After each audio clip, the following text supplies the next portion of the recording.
Boa noite, meninas. Glória a Deus. Estamos mais uma vez aqui reunidas e agradeço a Deus imensamente por esses momentos que nós temos aqui.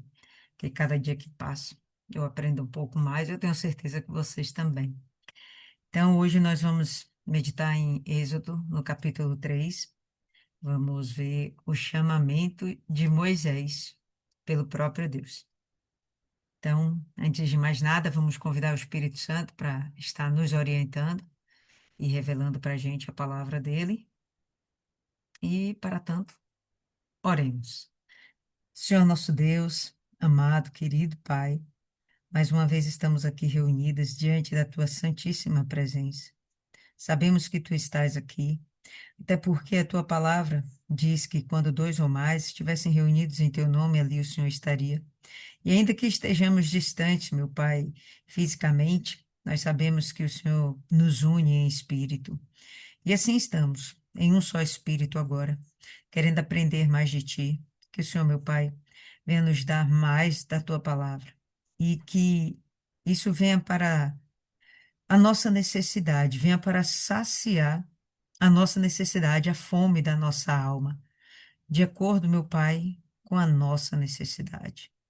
Que o Senhor não nos permita permanecer esses breves momentos que estaremos aqui dispersas, distraídas, mas que a gente venha reter, meu Pai, o maior, a maior quantidade possível de conhecimento, entendimento e de sabedoria que vem do alto, para que possamos também, meu Pai, desenvolver a tua sabedoria. Assim como o próprio Senhor Jesus, ele cresceu e foi aperfeiçoado nessa terra, nós te pedimos também que o Senhor nos faça crescer e nos aperfeiçoe. Te damos total liberdade, Deus, para trabalhar em nossas vidas. Então, desde já, te agradecemos mais uma vez pela oportunidade de estarmos aqui e entregamos, meu Pai, essa meditação nas tuas santas mãos. Em nome do Pai, do Filho e do Espírito Santo. Amém. E graças a Deus. Amém, povo lindo? Então vamos lá. Êxodo, capítulo 3. Vou ver aqui.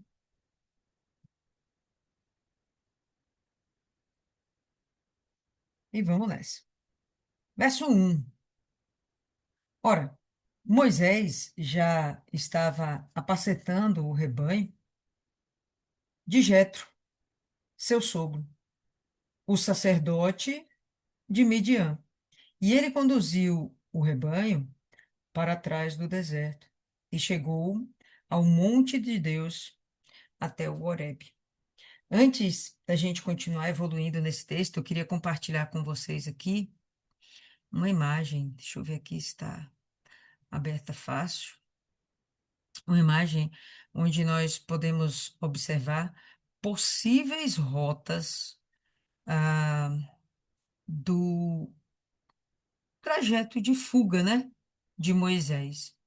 Então, vou compartilhar aqui com vocês que isso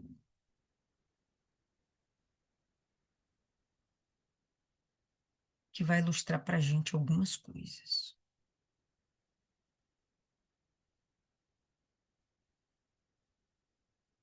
Cadê, gente?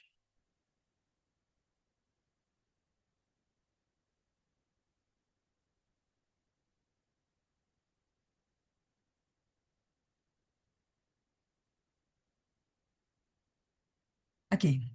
Imagino que estejam todas vendo. Se alguém não estiver visualizando, pode falar aí comigo, que a gente vê qual é o BO. Então, vamos ver aqui, ó.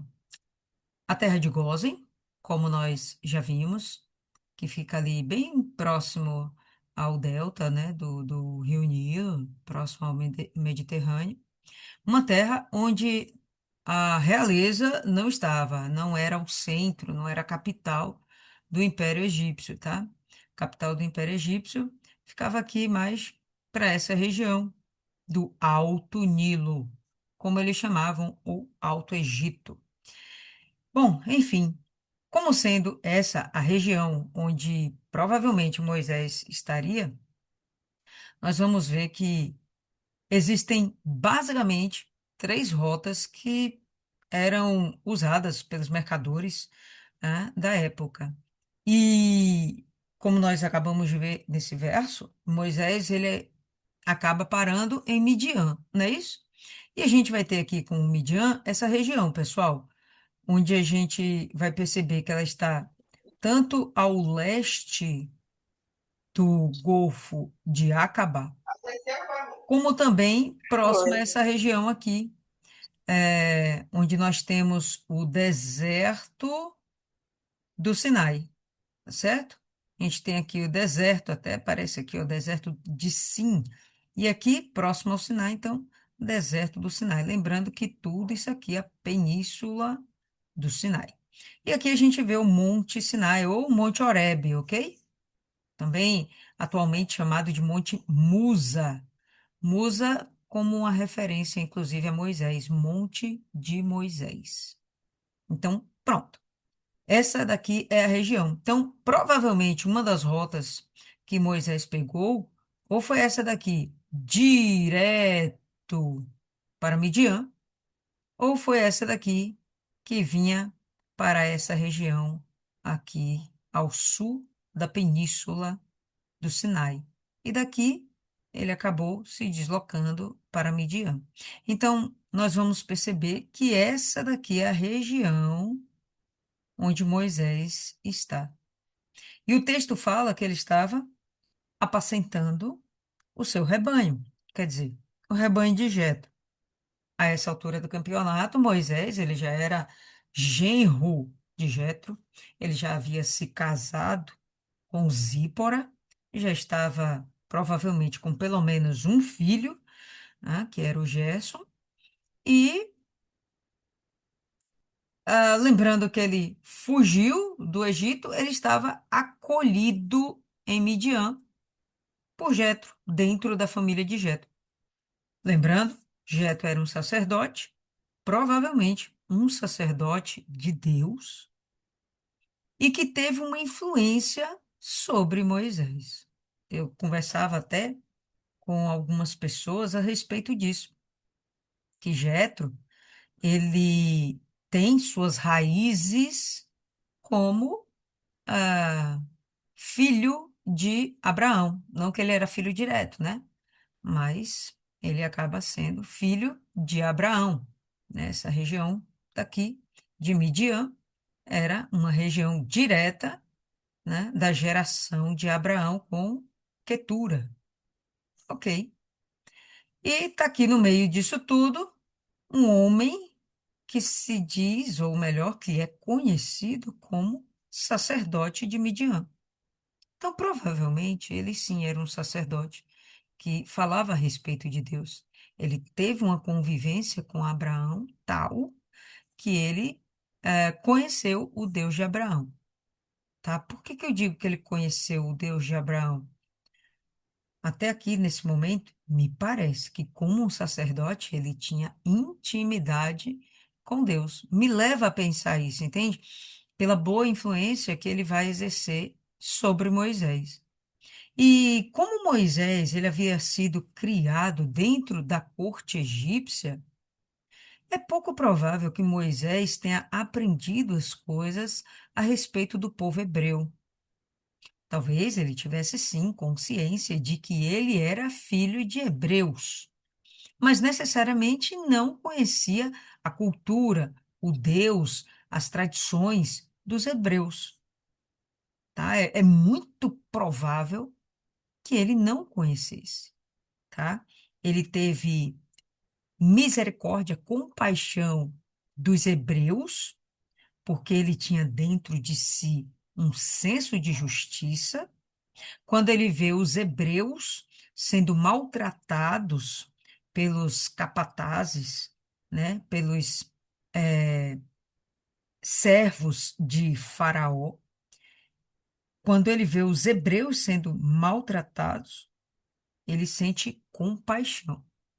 E é por conta disso que ele vai lá e se revolta contra um dos capatazes e até chega a matar um dos capatazes egípcios. Não sei se a essa altura, povo lindo, necessariamente ele fazia isso por amor ao povo hebreu. Talvez ele fizesse isso mais por um senso de justiça. Quando ele vai ter com os dois hebreus, lembra que os dois hebreus estão lá brigando? Ele vai novamente interferir naquilo. Poxa, não faz isso, é seu irmão. Como é que você vai maltratar? Como é que você vai praticar injustiça contra seu irmão? Então era aquele senso de justiça que havia dentro dele, né? Mas não necessariamente porque ele conhecia Deus. Quando ele sai daqui do Egito e vai para Midian, e calha de ele parar justamente na família do sacerdote de Midian. Talvez isso não tenha sido à toa, talvez realmente isso tenha sido conduzido até pelo próprio Deus. Quando calha dele cair nas mãos do sacerdote, na família do sacerdote, eu acredito que esse sacerdote tem uma influência sobre Moisés e acaba ensinando a ele sobre o Deus de Abraão. Eu acredito que aqui ele começa a conhecer o Deus de Abraão. Lembra que quando ele é amamentado pela sua própria mãe, assim que ele é desmamado, ele cresce um pouquinho, ele é entregue para sua mãe egípcia. Comentamos sobre isso. Com quantos anos ele foi entregue para a mãe egípcia? Com quantos anos se desmama uma criança? Será que àquela altura do campeonato ele já tinha memória suficiente para guardar o que ele aprendeu com a mãe e seu pai e sua família original, legítima? Será que ele tinha dentro de si essa consciência? Eu acho pouco provável. Ele foi entregue criança, né? Um bebê, talvez lá com seus 3, 4 anos de idade, né? Então, a gente começa a formar memória a partir justamente dos 4 anos de idade. Qual a influência que ele vai ter hebraica, depois disso? Eu acredito que nula, né? Ele vai ser criado realmente com as culturas, tradições e crenças egípcias. Quando ele vem e se encontra com Jetro, eu acredito que ele começa a realmente ter uma influência, a respeito do Deus de Abraão. Ele vai ser exposto a conhecer o Deus de Abraão. Eu realmente acredito muito nisso. Bom, enfim, lá está ele. E ele começa a servir a Jetro. Ele não tinha muita coisa para fazer. Ele não era um pastor. Ele foi criado como um príncipe. Ele era um erudito. Ele era um cara muito bem formado culturalmente, né? Socialmente, ele sabia entrar e sair, ele sabia se posicionar, ele sabia conversar. Ele, talvez, muito provavelmente, ele saberia táticas de guerra, de lutas, né? Enfim, era um príncipe dentro da corte egípcia. Então, ele foi preparado para afazeres mais complexos e mais importantes, para ser um nobre, não para ser um pastor. Mas, enfim, ele tem que fazer alguma coisa para sobreviver, né? Tá lá junto com o Jetro, no mínimo, vamos ajudar ao sogro. E é o que ele faz. E daí ele desce da condição da realeza e vai viver como um pastor de ovelhas. Não vejo, até aqui, não vi uma reação negativa de Moisés com essa situação, de ele sair do alto e vir para cá, para baixo. Não vejo nele uma reação negativa. Até aqui eu não vejo. O que aponta, inclusive, para um espírito humilde, um espírito quebrantado, onde ele poderia se adaptar a qualquer situação. O que eu percebo que Moisés, ele consegue, ele tem um jogo de cintura onde ele se adequa, às diversas situações. Então, ele saiu do tudo para o nada. E tudo bem, ele está vivendo bem com isso, né? Confortavelmente, ou pelo menos parece que é confortável. A vida dele está sendo preservada. Ele adquiriu uma família, foi acolhido, consegue ser útil de alguma forma, né? Está trabalhando. Então, legal para ele, né? E ainda está aprendendo sobre o Deus de Israel, o Deus dos hebreus, o Deus de Abraão. Então, eu acredito que foi necessária essa fuga dele, talvez tenha sido precipitado, não sei. Se ele não tivesse matado aquele homem, talvez ele demorasse um pouco mais para cair a ficha, talvez Deus criasse uma outra situação para que ele fosse feito libertador de Israel, mas Deus aproveitou a situação, né? Deus aproveitou a situação. E lá em Midian, ele foi realmente formado para ser o libertador dos hebreus, mas não de qualquer forma. O que nós vamos ver aqui nesse capítulo é ele tendo agora um contato, vamos dizer, muito próximo, não vou dizer íntimo ainda, mas muito próximo com Deus. Ele vai, ele vai falar boca a boca com Deus, né? Ele vai ouvir a voz de Deus. Ele vai ter uma percepção visual, né, de como Deus está se manifestando nesse momento. Ele vai ter um contato, um encontro com Deus. E tudo isso está corroborando para justamente dentro dele haver um espírito inabalável, um espírito forte, que sabe ter, mas também sabe não ter, né? Eu penso que é necessário que ele passe por essas situações, porque quando ele for para o deserto conduzindo o povo, ele vai ter que ensinar a respeito disso. Ele vai viver mais experiências intensas e ele vai ter que ensinar o seu povo a respeito disso. Então, as dificuldades que ele está passando, o deserto em que ele está, caramba, ele está no deserto mesmo, tá? O deserto em que ele está, tudo isso é para forjar um caráter firme. A experiência que ele teve de ser culto, aprimorado, isso ajuda também para que ele saiba lidar com as situações, gerenciar problemas. Sim, Moisés é um cara extremamente capacitado e agora está sendo mais capacitado para servir a Deus, para servir aos propósitos de Deus. Então vamos lá. Como o texto fala, estava ele apacentando até que ele chega ao Monte Horebe, né? Ao Monte Sinai. Ele conduziu o rebanho para trás do deserto. Então, o deserto é essa região aqui, tá bom? É essa região aqui. Ah, tá perto do Golfo, tá perto de água. Beleza. Mas é uma faixa que tem litorânea, o resto é desértico, tá certo? Aqui tem montanhas, tem uma cadeia de montanhas aqui. E no final das contas tem aqui o Monte Sinai. Aí diz, ó, ele foi para o oeste, ele foi para trás do deserto. Então, o oeste é para o lado de cá desse mapa, tá? O oeste é para o lado de lá. Então, ele veio justamente saindo do deserto para o lado de cá, em direção ao Sinai. Interessante, né? Ele veio para a direita. Muitas vezes a gente vê Deus sinalizando direções e mostrando que a direita é sempre um lugar de encontro com Deus. Eu acho isso curioso e não acho que isso seja à toa. E não, não estou falando necessariamente de política, tá? Então, vamos lá. Está aqui no Monte Sinai. Obviamente, ele está apacentando o rebanho. O texto não deixa muito claro se isso é dia ou se é noite, mas provavelmente dia, está caminhando. De noite não se caminha, né? Fica lá paradinho, né? Guardando, tomando conta do rebanho. Mas durante o dia, sim, ele poderia se locomover. Então, é provável que ele estivesse no momento de dia, mas o texto não deixa isso claro. Estava lá apacentando. E observando ali, como ele estava com o rebanho, ele não subiu o monte. Ele não subiu o Sinai. Por que eu sei que ele não subiu o Sinai? Bom, porque ele não ia subir o monte com o rebanho.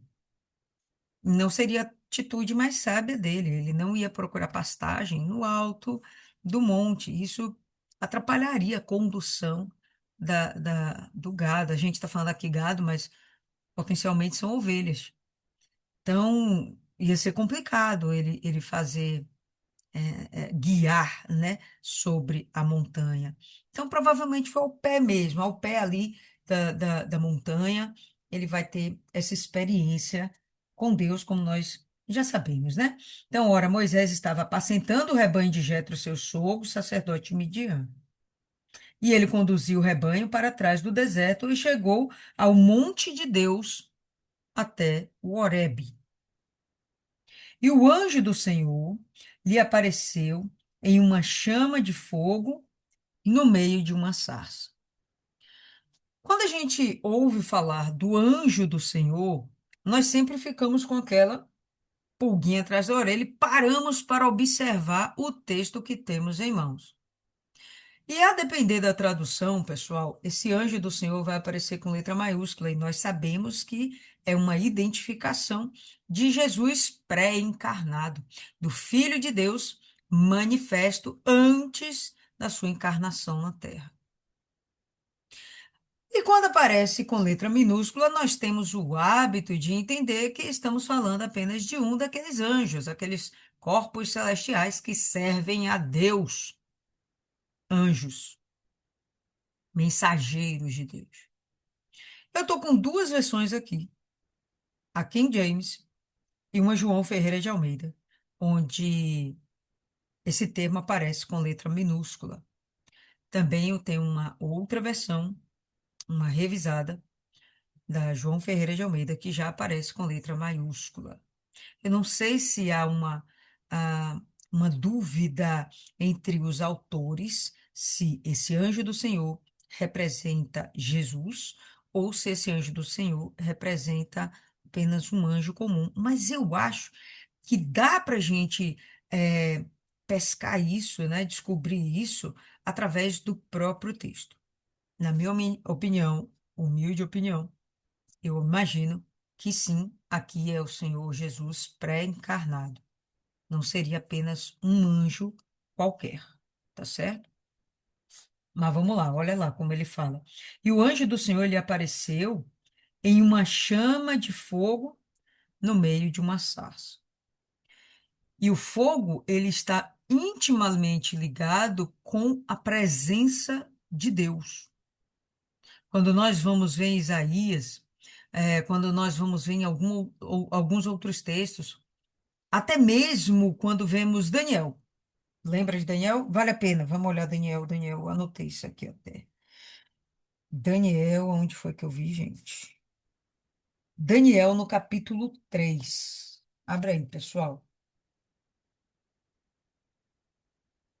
Daniel, um dos profetas,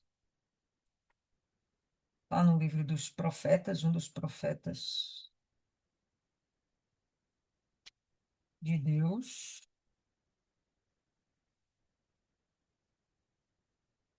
que ele foi viver na Babilônia. Não porque quis, mas porque saiu como escravo de Jerusalém, né? Todo mundo já abriu? Então, Daniel 3, a gente tem aquela emblemática história, aquela cena dos servos de Deus sendo jogados na fornalha, né? Então, vamos direto aí para o verso 24. Então, o rei Nabucodonosor se espantou e se levantou depressa. Falou, dizendo aos seus conselheiros: Não lançamos nós dentro do fogo 3 homens atados? Responderam e disseram ao rei: É verdade, ó rei. Respondendo e dizendo: Eu, porém, vejo 4 homens soltos, que andam passeando dentro do fogo sem sofrer nenhum dano. E o aspecto do quarto é semelhante ao Filho de Deus. Então, chegando-se Nabucodonosor à porta da fornalha de fogo ardente, falou, dizendo: Sadraque, Mesaque e Abednego, servos do Deus Altíssimo, sai e vinde. E a gente pula aí para o 28. Falou Nabucodonosor, dizendo: Bendito seja o Deus de Sadraque, Mesaque e Abednego, que enviou o seu anjo e livrou os seus servos que confiaram nele, pois violaram a palavra do rei, preferindo entregar seus corpos para que não servissem nem adorassem algum outro Deus senão o seu Deus. Então a gente percebe aqui que o próprio Nabucodonosor tem a revelação de que quem estava dentro do fogo era um anjo de Deus que tinha aspecto de um filho de Deus.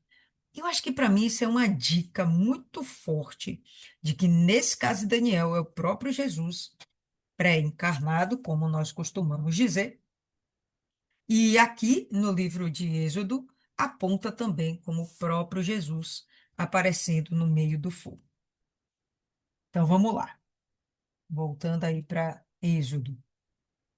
E o anjo do Senhor lhe apareceu uma sarça de fogo no meio, ou lhe apareceu uma chama de fogo no meio de uma sarça. Lembrando que a sarça, povo lindo, não é nenhuma árvore especial, não tem em si nenhuma beleza, nenhum atrativo mais interessante, tá? A sarça é simplesmente um arbusto. Dá para ver aqui? Um arbusto espinhento, tá? Então, na verdade, ele é considerado um espinheiro. Dá alguma sombra, tá vendo aqui? Ele oferece alguma sombra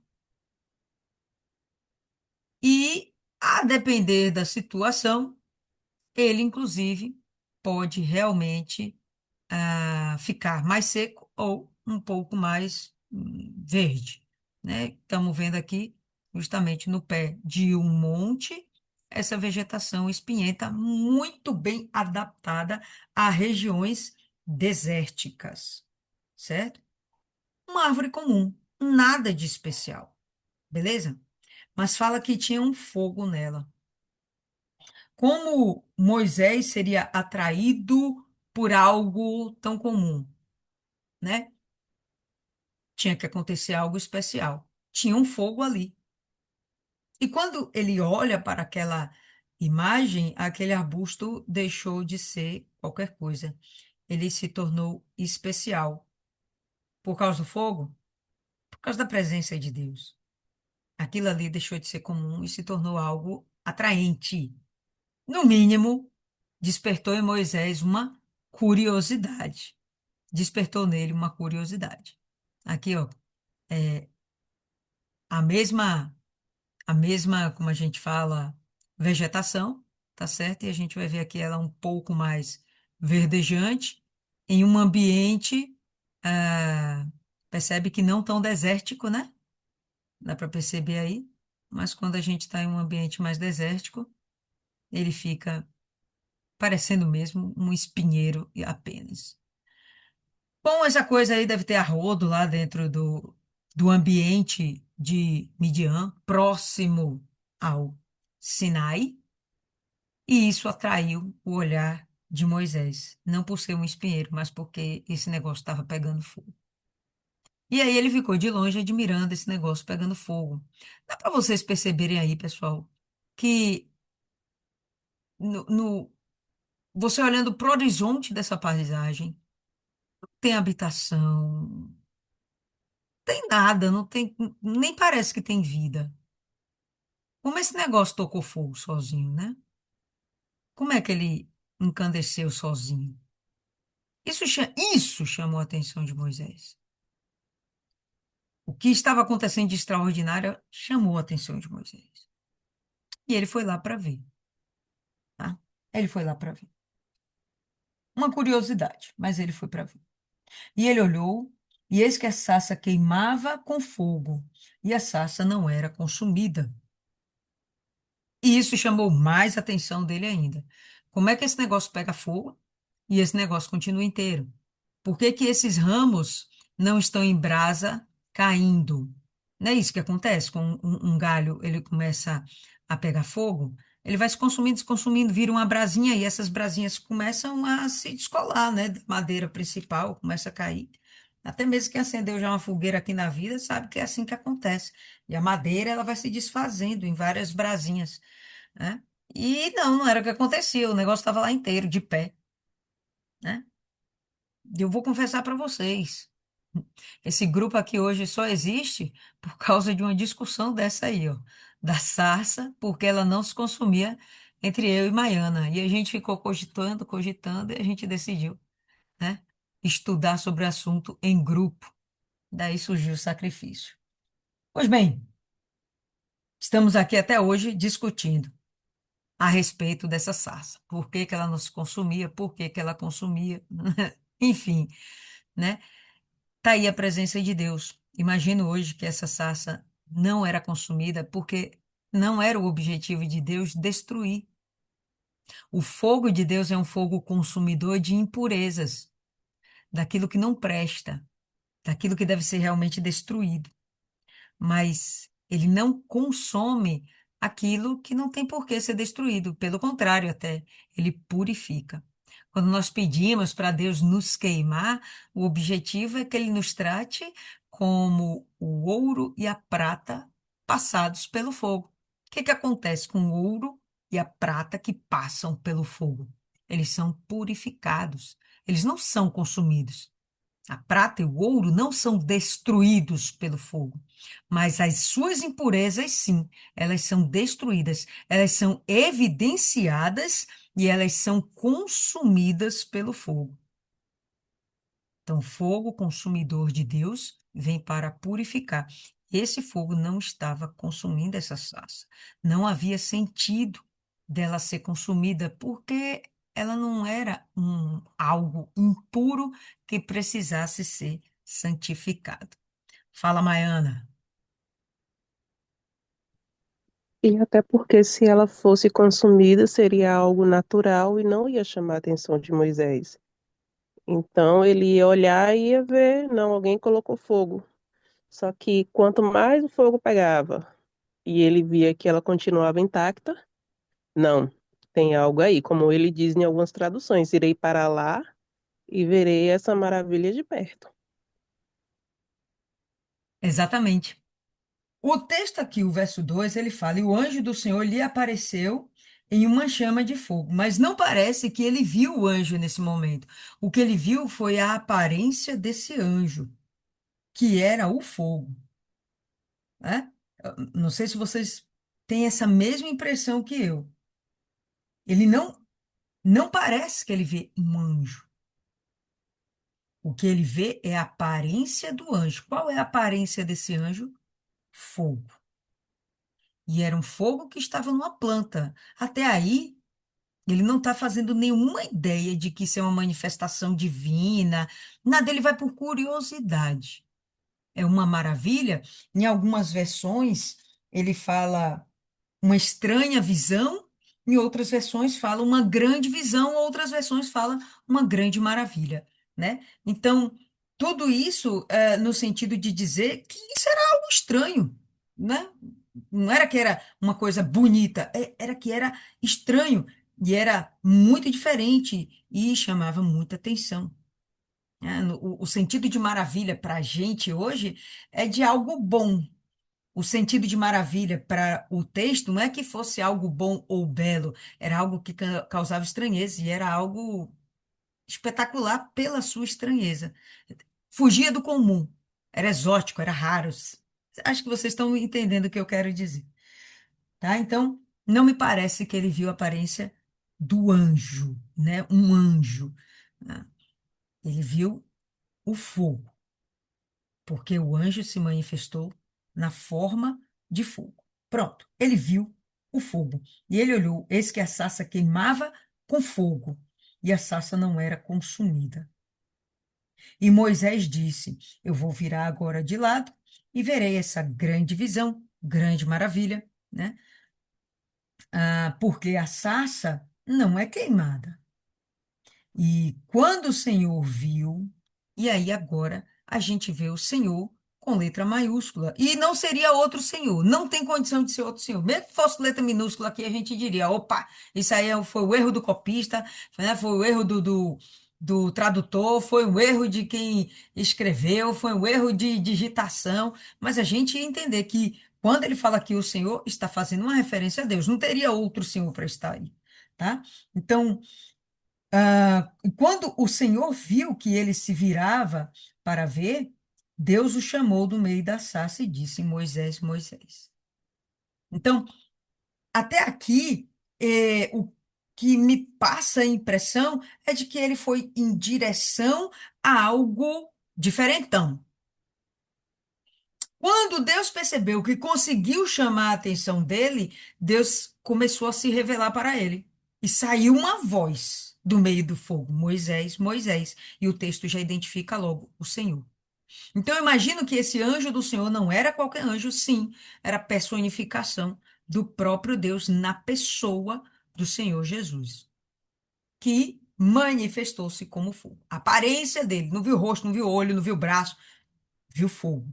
Um fogo espetacular, que verdadeiramente não consumia, mas inclusive conservava. Apesar de em chamas, essa vegetação que eu estou mostrando para vocês uma imagem seca, mas poderia ser uma imagem com mais folhas, com mais verde. Fosse como fosse, não estava sendo consumida. Esse fogo estava conservando, tá? Bota isso aí na cabeça. O fogo de Deus purifica e conserva. Conservando. Vou lá para ver. E o Senhor, então, agora vai se revela, Moisés, Moisés. E ele ouve aquela voz e, bom, não tem mais ninguém ali. E ele fala: Eis-me aqui. Ele começa a conversar com essa voz. Então, ele agora começa a ter realmente um encontro com Deus. Ele entende que ele está falando com Deus? O que que vocês acham? Ele entende que ele está falando com Deus? E ele disse: Não te aproximes até aqui. Tira tuas sandálias dos pés, porque o lugar em que estás é terra santa. E claro que não. Horebe não é uma terra com poderes especiais. A presença de Deus é quem estava santificando aquele lugar. A presença de Deus é que tornava aquilo ali especial, puro, de uma forma tal que não era adequado para Moisés se apresentar com algum tipo de proteção, de reservas, algo que trouxesse a ele alguma segurança, algum conforto, alguma confiança. Percebe? Dá para vocês verem aí como é o solo desse lugar? Povo lindo, isso aqui é o mesmo ambiente, é a mesma foto, tá? Daquela região, tá? É isso aqui. E eu não sei vocês, mas eu, por exemplo, tenho um pé muito delicadinho. Eu não sei andar de pé no chão. Nem dentro de casa, nem em lugar nenhum. Não sei andar de pé no chão, a não ser que eu esteja na praia. Beleza. E quando eu saio da praia, eu tenho que me lavar, porque eu fico agoniada com aqueles negocinhos no pé. Mas isso aqui machucaria meu pé com muita facilidade. Muita facilidade. Eu não conseguiria andar. Vou confessar para vocês, eu nem conseguiria andar. Não sei vocês. Tem gente que tem um pé mais adaptado e aguenta aí, tem uns cascos que não é pé, né? E aguenta pisar em qualquer solo. O meu não conseguiria. E se fosse 2 metros por 10, 40 segundos, 1 minuto, eu acho que qualquer pé ficava muito bem aí. Mas você andar nesse pé pedregoso, ou nesse solo pedregoso a pé, sem nenhuma proteção e por um longo espaço, eu imagino, vai machucar o pé.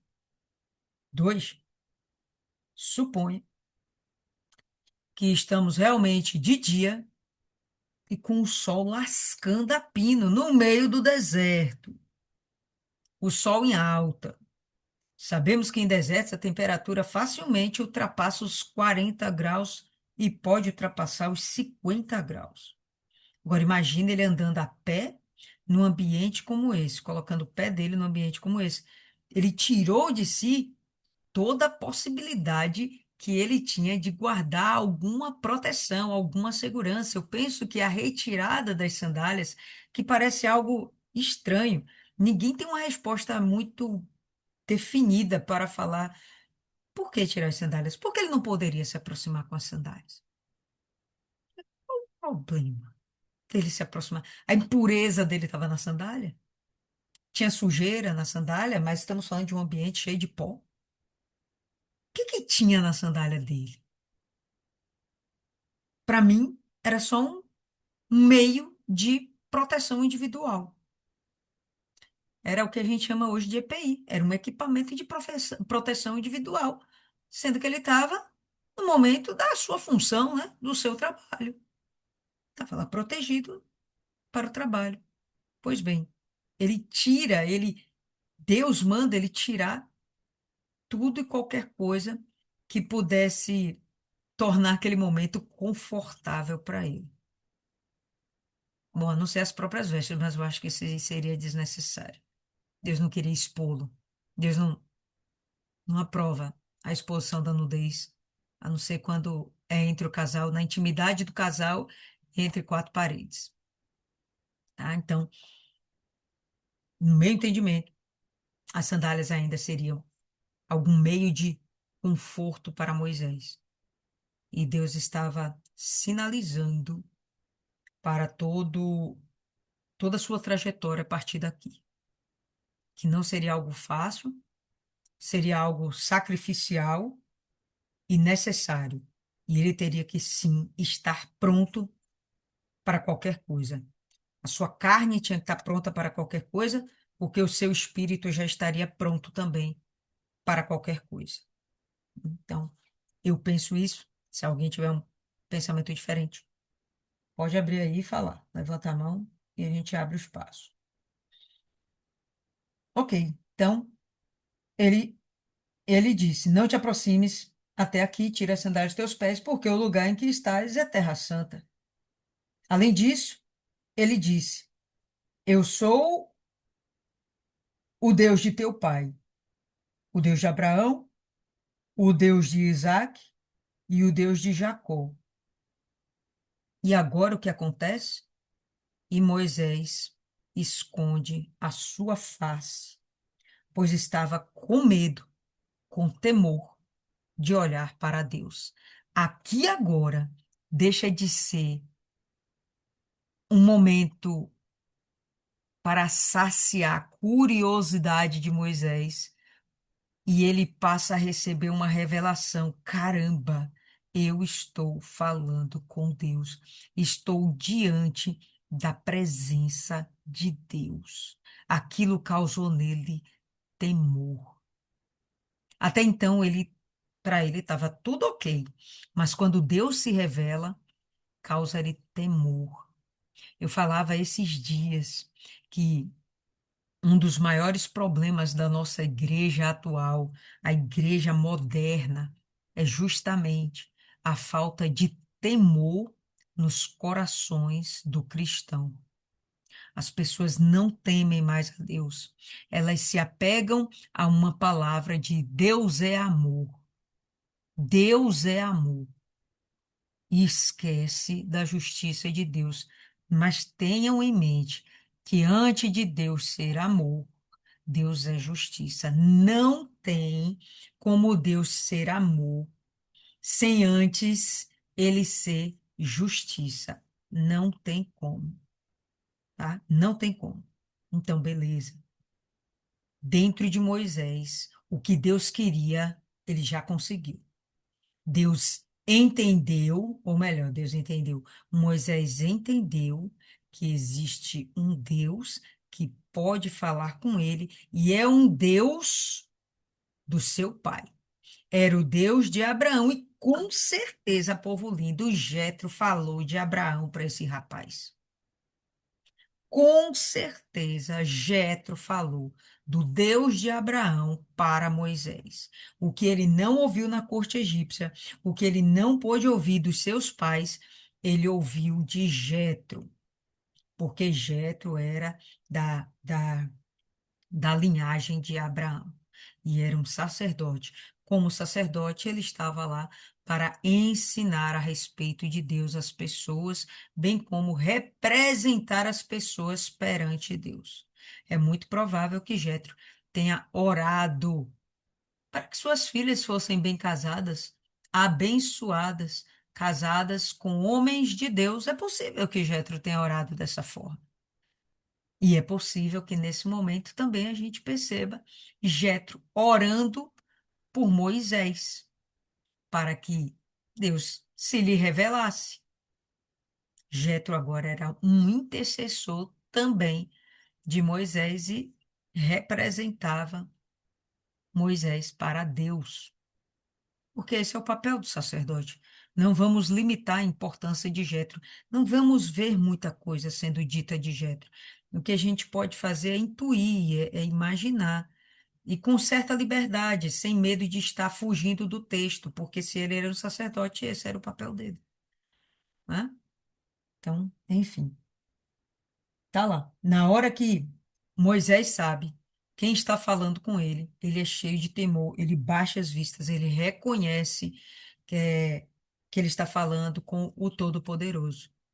Não sei se quando Jetro falava com ele, falava instaurando nele, colocando, imbuindo nele temor, medo de. Ó, aqui na minha versão King James fala medo. Na versão. Cadê? Na versão aqui Almeida revisada, ele vai falar temor. Cadê? Aqui. Porque temeu olhar para Deus, tá? Então, tanto uma coisa como outra, as pessoas imaginam, às vezes, que temor é apenas uma menção de referência. Eu vou confessar para vocês que por muito tempo eu pensei que era só isso, né? Aquele receio de não contrariar a Deus e aquela vontade de agradar a Deus. Mas é muito mais que isso, pessoal, é realmente medo de Deus. Não de Deus como alguém perverso, mas de Deus como alguém justo e que dentro da sua justiça, na nossa injustiça, podemos sofrer sua punição. Sabe como é legal a gente comparar para a gente entender bem como é essa questão de temor e medo? Imagina o seu pai, tá? Todo mundo aqui teve um pai, beleza? Pronto. Esse pai, e se não teve um pai, teve uma mãe, tá? Beleza também. Imagine aí um dos seus pais. Vou colocar a figura do pai por ser uma figura masculina, figura de Deus. Imagine o seu pai. Seu pai te ama. É amor? É amor. Mas quando você fazia algo errado, quando eu fazia algo errado, é óbvio que eu temia, eu tinha medo do meu pai. Por quê? Porque vinha punição. Podia vir uma surra, um castigo, enfim, viria alguma coisa da qual eu tinha medo, porque eu não sabia o que esperar. Eu só sabia que ia ser uma coisa que ia me machucar, fosse física ou psicologicamente. Era algo que ia machucar-me. Podia ser um castigo, ó, não vai ficar sem isso, não vai sair, não vai ver os amiguinhos. Aquilo ia me machucar por dentro, ainda que não ferisse a minha carne. Ou podia ser uma surra, hã? Sandálias havaiana, e aí aquilo podia ferir a minha carne? Poderia sim. Por conta disso, esse pai deixou de me amar? É claro que não. E eu temia esse pai achando que ele era um monstro? Não, eu temia porque eu sabia da minha injustiça, porque eu sabia dos meus erros, eu tinha consciência que eu fui contra os seus ensinamentos. Então, sim, eu tinha medo. Mas o meu pai não deixou de ser um pai de amor. Me amava, daria a própria vida por mim, porém, não me isentaria de alguma punição.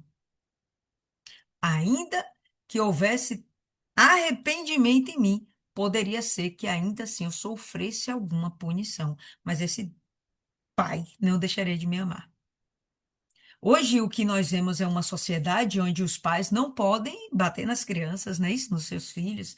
Isso é uma agressão, pode ser denunciado, estatuto do ECA, sei lá mais o quê, né? Da criança e do adolescente. É, tirando a autoridade dos pais. No momento que a figura do pai pode ser contrariada, gente, a alusão é a mesma. A figura de Deus também pode ser contrariada. E eu tô certo, eu preciso ser protegido e resguardado desse pai violento, desse Deus rancoroso. E aí a gente vai ver uma sociedade que perdeu o temor, que confia em qualquer outra coisa, como por exemplo o Estado, mas não tem temor a Deus, não confia em Deus, não tem temor aos seus pais e não confia nos seus pais. Confia na polícia, confia no Estatuto da Criança e do Adolescente, confia no Conselho Tutelar. confia no governo. Vocês entendem como existe um trabalho social desenvolvendo-se ou desenvolvendo ao longo do tempo, justamente, pessoal, em todos os sentidos, para que a imagem de Deus venha perder sua força, né? Quando eu era pequena e trovoava, manhã falava logo: "Oh, é Deus zangado." Ou então ela falava: "É vovô reclamando." Tinha uma figura paterna por trás dessa história que nos causava medo, mas não que aquilo fosse para vivermos aterrorizados. Era apenas para a gente temer o juízo, o castigo, o senso de justiça. A ideia é que a gente andasse na linha. Se a gente fizer o bem, não temos o que temer. Mas se fizermos mal, certamente virá a espada. Tem um verso de Paulo que ele fala isso, tá certo? Se referindo às autoridades aqui da terra. Mas, enfim, estamos aí com Moisés numa situação como essa, onde ele agora vê Deus na pessoa do Senhor Jesus, personificado em um fogo que não destrói, que conserva e que diz a ele: tire da sua vida, nesse momento, aquilo que lhe traz algum conforto, porque a partir de agora você me conhece e você vai viver uma vida sacrificial. E outra, eu estou me revelando para você, para que você me obedeça. E dentro de Moisés, ele sentiu esse temor, esse medo, tá? E o Senhor certamente disse, ou melhor, e o Senhor disse: certamente vi a aflição do meu povo que está no Egito, e ouvi o seu clamor por causa dos seus exatores, dos seus capatazes, pois eu conheço ou conheci os seus sofrimentos. Então, estamos vendo aqui um momento onde Deus está falando com Moisés: olha, eu conheço a dor do meu povo. Eu conheço, eu sei das questões do sofrimento que eles estão. E eu ouvi o clamor deles. O que é legal a gente ver isso aqui, ó. E eu desci. Bom, se ele desceu é porque ele estava em algo mais alto, né? Estava num nível mais elevado, no nível superior, nos altos céus, no trono, quiçá, estava lá diante do grande trono branco. Por que diante do grande trono branco? Porque quem está sentado no trono branco é Deus.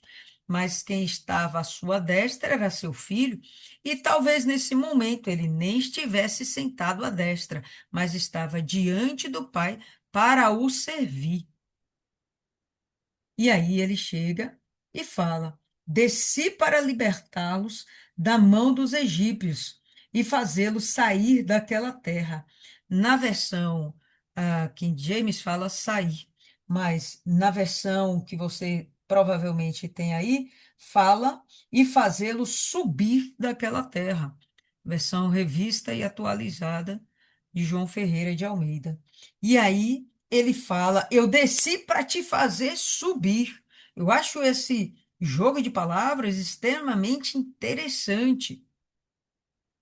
Deus, Jesus, ele se colocou numa situação de humilhação, assim como Moisés saiu da realeza e estava agora como um mero pastor de ovelhas. O próprio Jesus saiu dos céus, veio para se colocar na altura dos homens, para que pudesse fazer esses homens subir à altura, à estatura de Deus, à estatura de Cristo. Pô, eu achei isso aqui muito legal. Quando Deus vem para ajudar o homem a se levantar, é para o levar para um lugar mais alto. Claro que o texto aqui vai falar que é para tirar da terra de aflição e levar para a terra da bênção. Mas espiritualmente, nós podemos inferir que ele se fez pequeno para que nós pudéssemos crescer. E hoje nós dizemos que a gente diminua para que Jesus cresça em nós, para que o próprio Deus seja revelado, que a glória de Deus seja vista. Que a gente diminua para que ele cresça. E mais uma vez, até esse proceder é imitando o próprio Cristo, que desceu para que a gente crescesse, crescer espiritualmente. Não falo fisicamente. O fisicamente é sempre o pacote, é um plus, é algo a mais. Mas o mais importante para Deus é que a gente cresça espiritualmente, certo? Deixa eu ver aqui, vocês estão falando, eu não estou vendo. Ok, vamos lá. E eu desci para libertá-los da mão dos egípcios e para fazê-los sair daquela terra para uma terra boa e grande, para uma terra que mana leite e mel, para o lugar dos cananeus, dos heteus e dos amorreus e dos ferezeus, dos heveus e dos jebuseus. Então aqui ele estava falando que Aqui ele está falando que existe já um lugar prometido para o seu povo. E lembramos que essa é uma promessa, como já vimos em Gênesis, que foi feita a Abraão, foi repetida a Isaac e foi repetida para Jacó, e agora está sendo repetida para Moisés. Esse povo, Deus está dizendo que é meu povo, né? Não é assim que ele falou? No verso 7, vi a aflição do meu povo está tomando para si esse povo. Um povo que verdadeiramente há muito tempo não o busca, mas que agora passou a clamar por ele, né? Assim está escrito, e ouviu o seu clamor.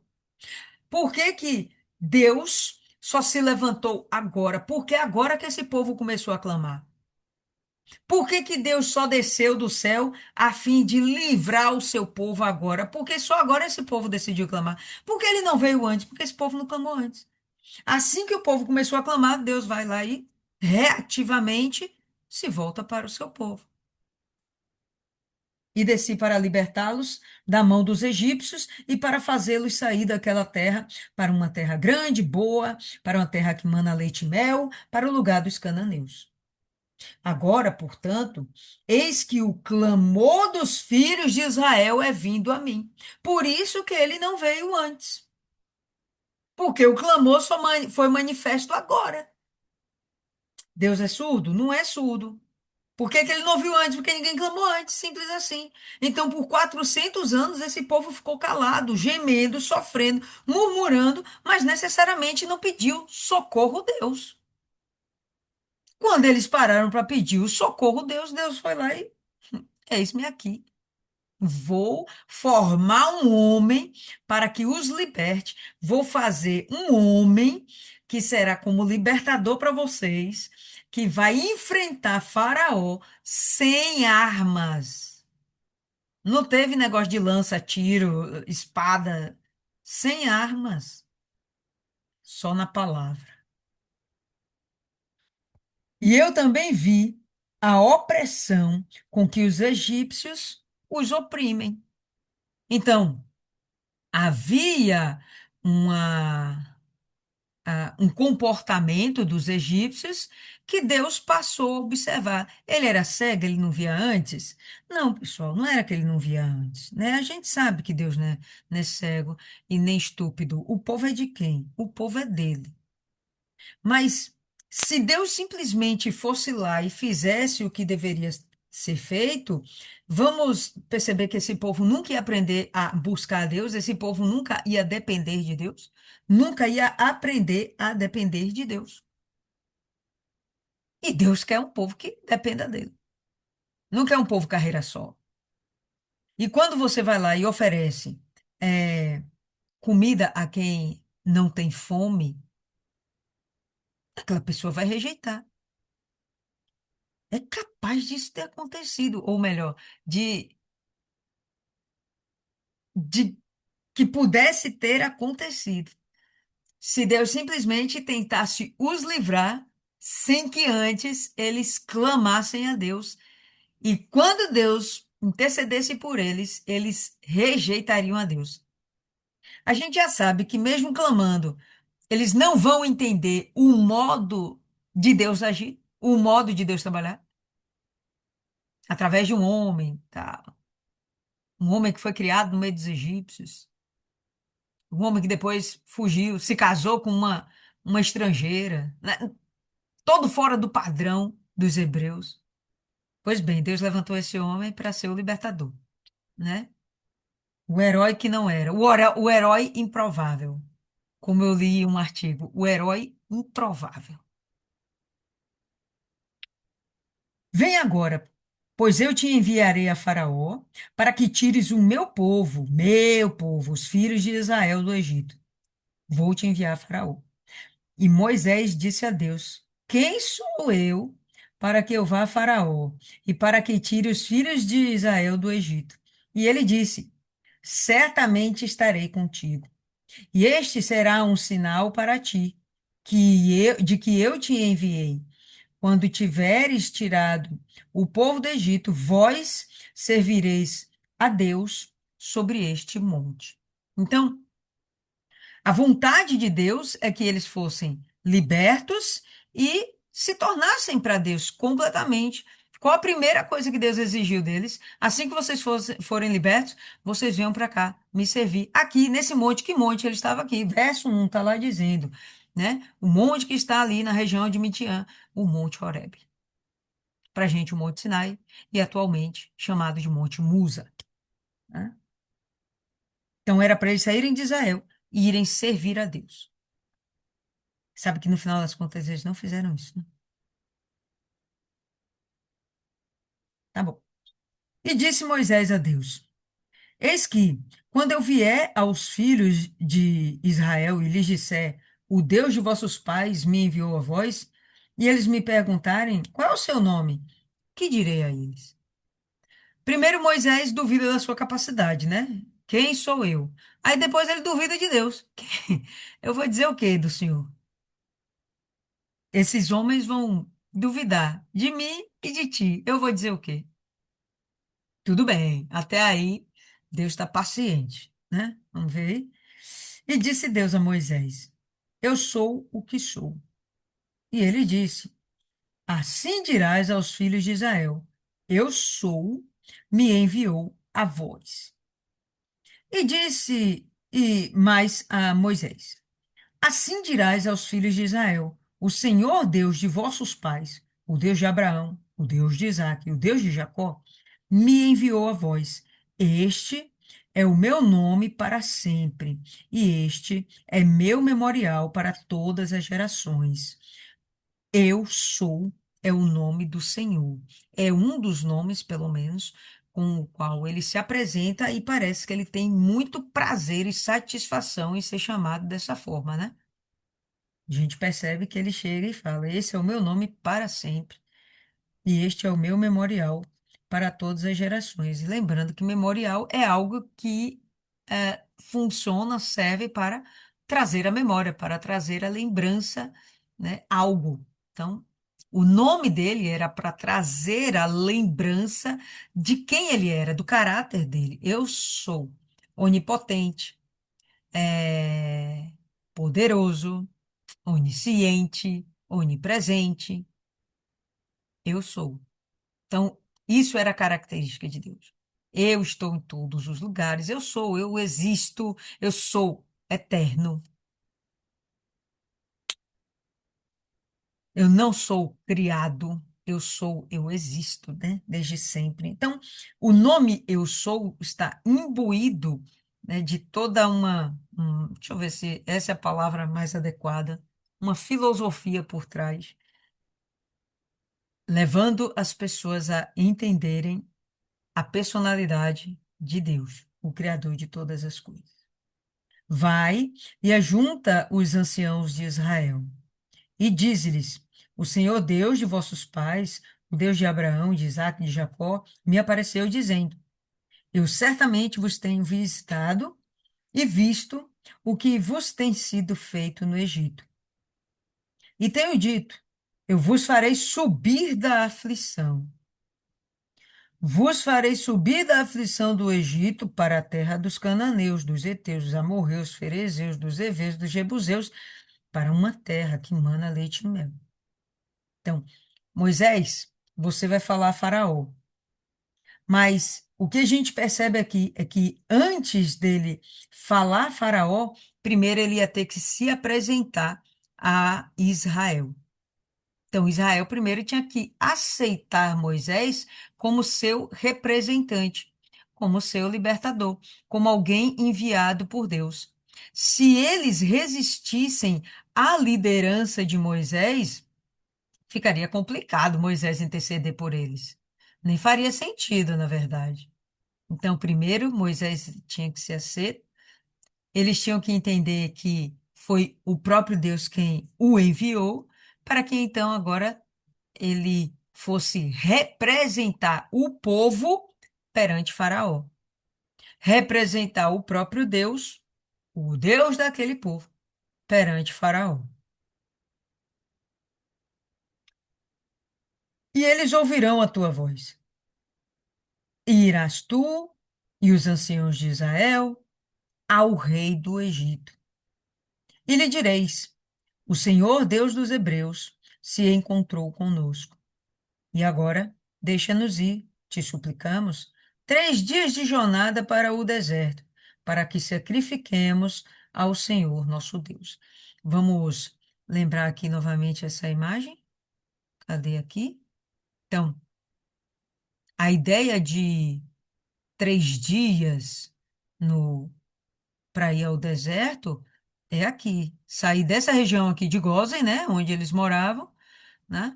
Atravessar o Mar Vermelho. A gente vê que o Mar Vermelho tem várias espessuras, né? Tem partes que são mais estreitas, partes são mais largas. Canal do Suez aqui bem estreitinho, aí vem o Golfo, mas tudo isso aqui é Mar Vermelho, tá, povo lindo? Ó? Mar Vermelho, Mar Vermelho, Mar Vermelho, Mar Vermelho. Aqui é um outro braço, o Golfo de é Mar Vermelho também, tudo isso aqui é Mar Vermelho, tá, beleza? Então, sair daqui, atravessar o Mar Vermelho, chegar ao Monte Sinai. Isso, Deus disse que era um trajeto de apenas 3 dias. Eles tinham 3 dias para sair do sepulcro onde eles estavam, da morte para a vida, um encontro com Deus e pretensa vida eterna. Quando a gente vê esses símbolos, né, 3 dias, não é à toa.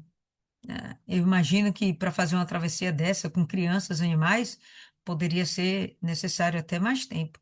Mas o número 3 é emblemático, né? Faz referência também ao próprio Jesus, que ficou 3 dias no sepulcro até vir a vida que agora se torna eterna, onde ele é o primogênito dos filhos de Deus, né? Nós seremos os filhos seguintes após Jesus, onde também teremos vida eterna. Então, e eu tenho certeza de que o rei do Egito não vos deixará ir. Então, o próprio Deus já prevenindo aqui a Moisés: Ó, Moisés, você vai lá, primeiro você vai ter que tratar com seus irmãos, com os hebreus, vai ter que convencê-los, fica tranquilo, vai dar certo. Com os hebreus não vai ser tão difícil assim, você vai ter que fazer umas provinhas e tal, mas vai dar certo. Agora, Faraó já vai ser um pouco mais complicado. Faraó não vai ser tão gentil. Faraó vai endurecer o coração, Faraó vai apertar o cerco, Faraó vai dificultar as coisas, Faraó vai exigir de vocês sacrifício, Faraó vai exigir de vocês um espírito, uma fé inabalável. Mas no final vai dar certo. Então vamos lá. Eu tenho certeza que o rei do Egito não vos deixará ir, senão por uma mão poderosa. E claro que ele não está falando de mãos de homens, não está falando de um exército poderoso, ele está falando de si, A mão poderosa que abateria o Egito era o próprio Deus, para que ficasse registrado que só o Senhor é Deus e não há outro. E eu estenderei a minha mão. E agora ele deixa claro que mão é essa, era a própria mão dele. Eu estenderei a minha mão e ferirei o Egito com todas as maravilhas que farei no meio deles. E essas maravilhas, novamente, trazendo essa concepção, povo lindo. Para a gente, maravilha é coisa boa. Na nossa cultura atual, a palavra maravilha assumiu um conceito de coisa boa. Mas maravilha, naquele momento, eram coisas extraordinárias, coisas incomuns, coisas que não se via de qualquer forma, coisa que não se via ninguém fazendo, coisas que só Deus poderia fazer. Eles entendem, o autor entende que isso era uma maravilha, algo extraordinário. Mas a gente sabe que não seriam coisas boas. Não seria o sentido que a gente tem hoje de maravilha ser uma coisa boa. Não, não ia ser uma coisa boa. A cada praga, né? A cada maravilha, a gente vai ver que o Egito vai ficando cada vez mais destruído, empobrecido, né, diminuído, até ficar completamente, né? Realmente destruído, né? A palavra certa é essa. O Egito ficou destruído. Então eu estenderei a minha mão, ferirei o Egito com todas as maravilhas que farei no meio deles, e depois disso ele vos deixará ir. E eu darei favor a esse povo aos olhos dos egípcios. E acontecerá que, quando fordes, não ireis vazios. Deus, o próprio Deus, vai colocar dentro do povo egípcio, tira Faraó agora, o povo egípcio vai ter bons olhos para com Israel, de modo que eles não sairão de lá de mãos vazias. O que que vai acontecer? Mas cada mulher pedirá à sua vizinha e da que estiver hospedada em sua casa joias de prata, joias de ouro e vestes, e as porei sobre vossos filhos, sobre vossas filhas, e despojarei os egípcios. E quando ele fala que eles vão sair de lá ricos, não vazios, né? Vão sair abastardos, e a gente vê aqui as joias de prata, as joias de ouro, infelizmente, boa parte desse ouro foi depois para construir lá o bendito bendito não, maldito do bezerro de ouro. E as vestes, essas vestes foi as que não permitiram que eles tivessem vestes envelhecidas sobre seus corpos enquanto peregrinavam no deserto em 40 anos, porque eles saíram de lá realmente abastecidos de tantas vestes que quando a veste já ia ficando envelhecida, nem ficava toda podre, rasgada, ele já tinha uma outra para colocar por cima, né? Aquele conceito, já falamos sobre isso, aquele conceito de que os calçados cresciam em seus pés, ou as vestes se adequavam aos seus corpos, cresciam enquanto eles cresciam, não é impossível, né? Deus poderia fazer esse milagre, mas, sinceramente, está aqui escrito que eles saíram extremamente abastados. Nem teria essa necessidade desse milagre, porque eles iam ter roupa demais, né? Roupa demais para que eles pudessem se vestir e vestir os filhos e as filhas de modo que os egípcios seriam despojados. A ideia de despojo é aquela ideia de quando uma nação ela é, como fala, derrotada em uma guerra, todos os seus bens são tomados por aquela nação vencedora. Então, eles seriam empobrecidos, né? Todos os seus bens seriam tomados. Então, não era qualquer coisa que eles iam levar, eram as joias, eram as vestes, eram tudo. Os egípcios seriam despojados. Eles, sem que houvesse necessariamente uma guerra entre homens, entre exércitos, sem que houvesse essa guerra, ainda assim eles seriam despojados. Uma guerra que naturalmente houve, mas que foi entre Deus e Faraó, entre Deus e o espírito que estava sobre Faraó. Bom, e é isso aí que nós temos para hoje, povo lindo. Deixa eu interromper aqui. E gostaria aí de perguntar para vocês o que que fica. que acrescentou na vida de vocês o que nós meditamos hoje. Deixa eu começar aí com Isis. Manda ver, Isis. Estão me ouvindo? Sim, senhora. O que me chamou a atenção foi que Moisés não teve medo. Ele viu aquela maravilha, aquela sarça, aquele negócio pegando fogo, e ele não se assustou, não foi embora. Porque o que seria normal? Você está no deserto, não tem nada. Tem um negócio pegando fogo. Do nada. O natural seria fugir por medo do desconhecido. E ele teve um ímpeto diferente. Ele teve a curiosidade e se propôs a chegar próximo. Ele não ficou só de longe, observando, com medo. Ele não teve medo. E acho que isso mostra que ele era um homem diferente. Não era qualquer homem.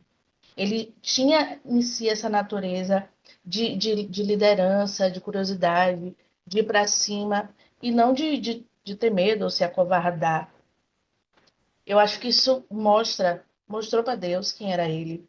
E quando fala das sandálias, eu acredito que é porque, e até em muitos povos até hoje, tá? O Japão, você não entra na casa de alguém calçado, você não entra num ambiente calçado.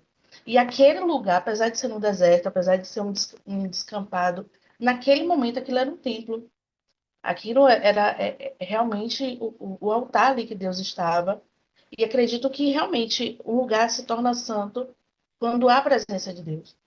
Tu diz que, né, quando tiver dois ou mais reunidos em teu nome, ele estaria ali. Aquele lugar se torna realmente um lugar de adoração, um lugar santo. E tinha que haver essa reverência de tirar sandálias, de ter aquela tradição, né, de entrar no local para ele entender que aquilo era um local, que aquilo era um templo, de que ali era um lugar de adoração. Mas o que me chamou muita atenção foi realmente ele não teve medo, ele não teve o que seria natural de se esconder, de se acovardar. Ele foi para cima. E engraçado que ele vem com os resquícios ainda da cultura egípcia, da educação dele, né? E a gente às vezes se pega nesse conflito do que nos foi ensinado, nos foi intuído de forma na nossa educação, no crescer, e do nosso relacionamento com Deus, da nossa construção de relacionamento. E eu achei muito fofinho ele querer saber. E qual o nome do Senhor? Porque no Egito tem mais de 2.000 divindades, mais de 2.000 nomes que eles tinham que gravar, que cada divindade era uma coisa. E ele teve a inocência de perguntar qual deles. E Deus diz: Eu sou. Dizendo, meu filho, esquece tudo isso aí que você aprendeu, essas besteiras que você aprendeu, porque eu sou tudo, eu sou o que lhe basta, eu sou o que necessita, não precisa de você ser forte, você ser capaz, ter uma boa oratória, não, você só precisa dele. E acho que é o que fica pra gente. A gente não precisa ser perfeito, maravilhoso, ter todas as qualidades do mundo, todos os dons, a gente só precisa dele. E dá tudo certo, cara. Pessoas muito qualificadas, muito preparadas, não têm, às vezes, o mesmo relacionamento, ou não são tão usados como pessoas, às vezes, simples, que não tem nem aí. O Mobral, você lembra do Mobral? Não tem nenhum Mobral, mas são pessoas muito usadas, que, que, que você vê que não é delas. São realmente pessoas usadas por Deus.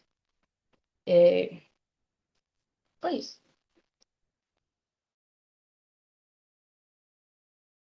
Você tá mudo aí. Já voltei, já voltei. Beleza, Dona Rosa.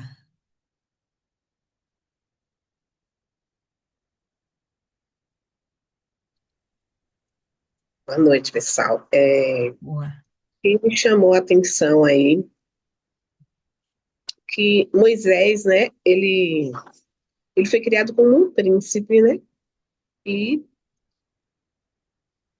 e ele hoje tá, né, nesse momento ele estava apacentando as ovelhas, mas veio aquela humildade nele, né? Que a gente sabe que quando estamos nos meios dos grandes, né, existe aquele ego, aquela sou grande, sou maior, sou melhor. E a gente não via isso nele. A gente via uma pessoa humilde, uma pessoa preocupada com o povo, né? De trazer aquele ensinamento, né? E no momento desse encontro com Deus foi algo muito, muito rico, muito, muito forte. E eu acredito que ele, naquele momento, ele teve aquele temor, né? Porque eu acho que ele nem acreditou que Deus estivesse ali falando diretamente com ele. Acho que foi algo impactante para ele, muito impactante, né? Eu nem imagino como é que ele se sentiu de verdade, né? Mas isso demonstra também, né, que Moisés ele foi obediente a Deus, né? Ele fez. No primeiro momento, eu acho que ele temeu, né? Como é que ele ia chegar até Faraó para poder falar aquelas coisas que Deus estava mandando ele fazer.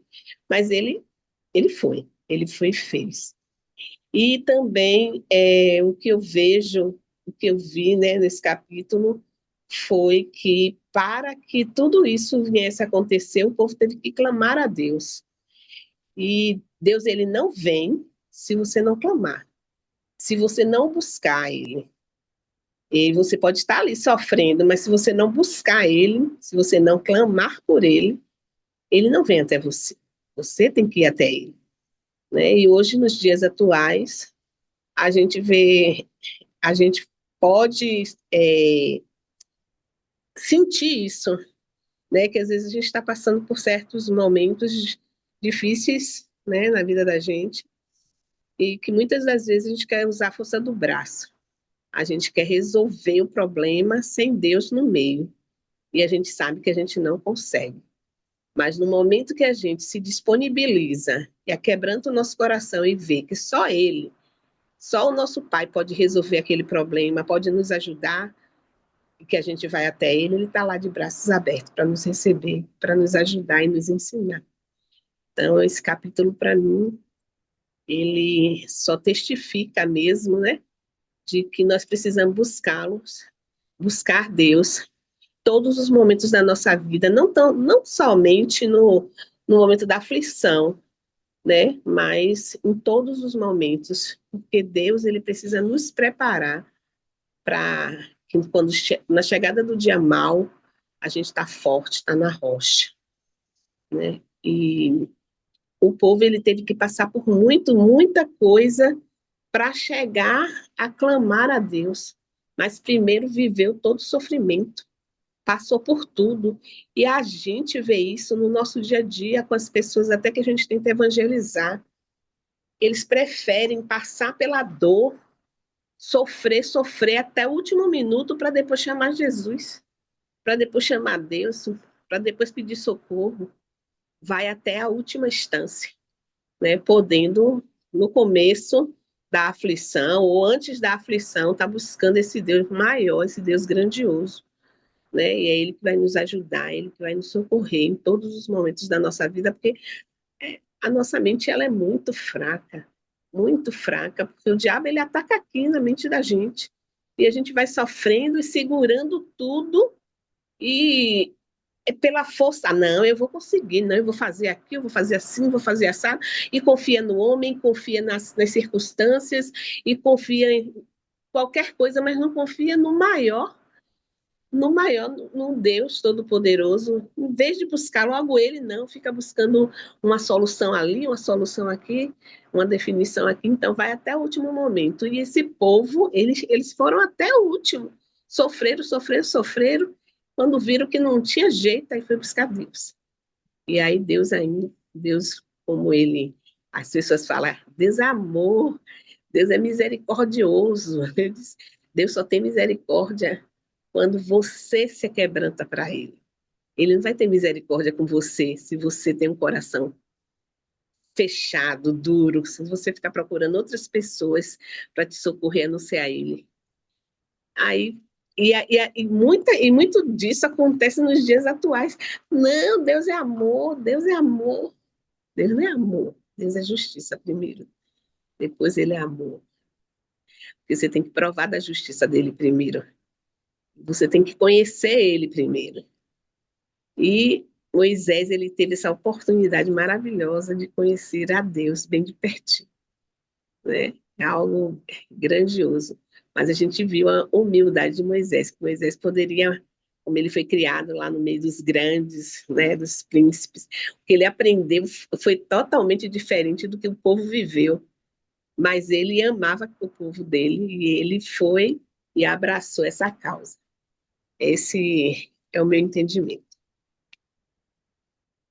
Dona Cida, aí, Dona Cida, a senhora pode fazer a oração final.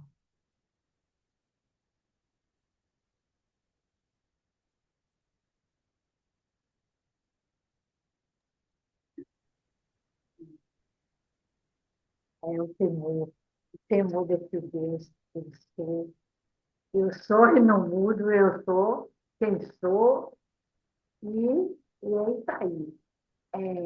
Eu lembrei quando eu fiz a Fogueira Santa do Monte Sinai, Ô, Dona que eu Cida, fui sem te subir. interromper, já te interrompendo, me perdoe. Tenta falar um pouco mais perto, ou do microfone do fone, ou do microfone do celular. Tá muito baixinho. Mas eu estou ouvindo você tão baixinho. Está ouvindo agora? Tô ouvindo melhor. A senhora aumentou a voz. Estou brincando. Tenta botar o celular na boca, talvez seja melhor. É, uma vez, como Deus fala, né? Eu sou o que sou. Ele é e não muda, né? Ele é eterno. Então, eu me lembro que até o dia de hoje, né? Está ouvindo? Sim,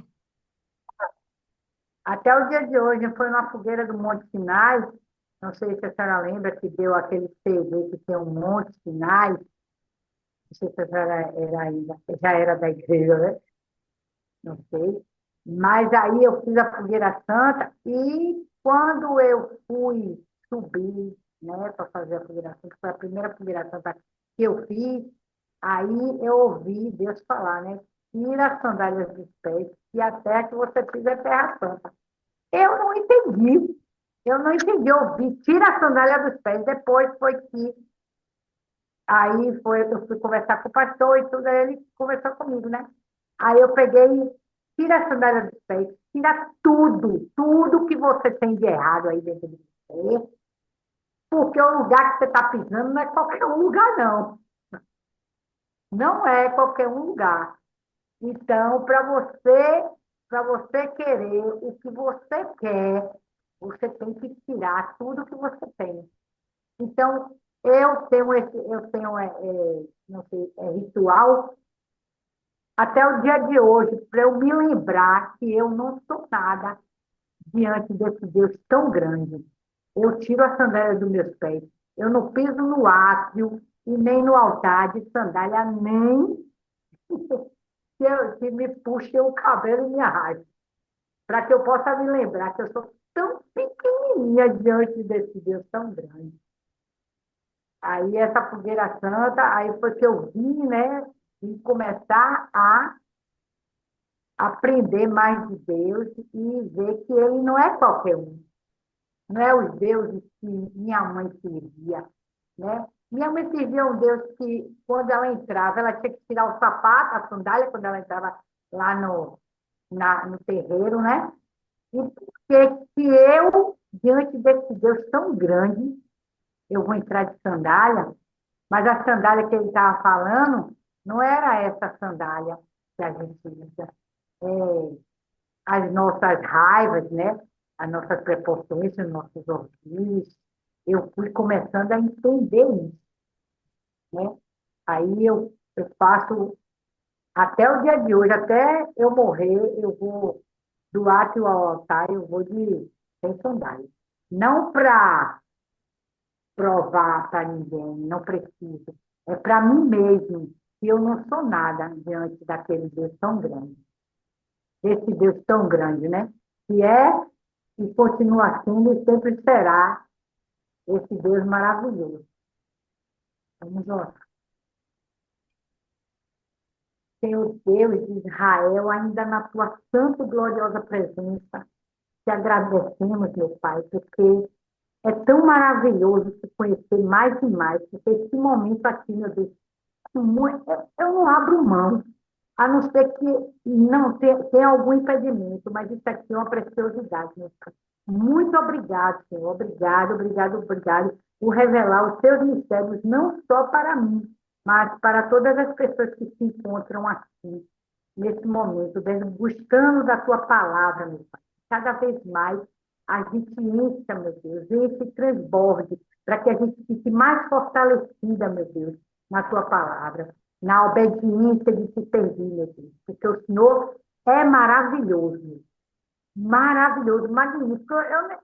Eu fico assim, te contemplando, mas tanto regozijo na minha alma, que o grandioso de Israel, eu não sou merecedora de nada, meu. Nós não somos, mas o Senhor nos presenteia, meu, a cada dia.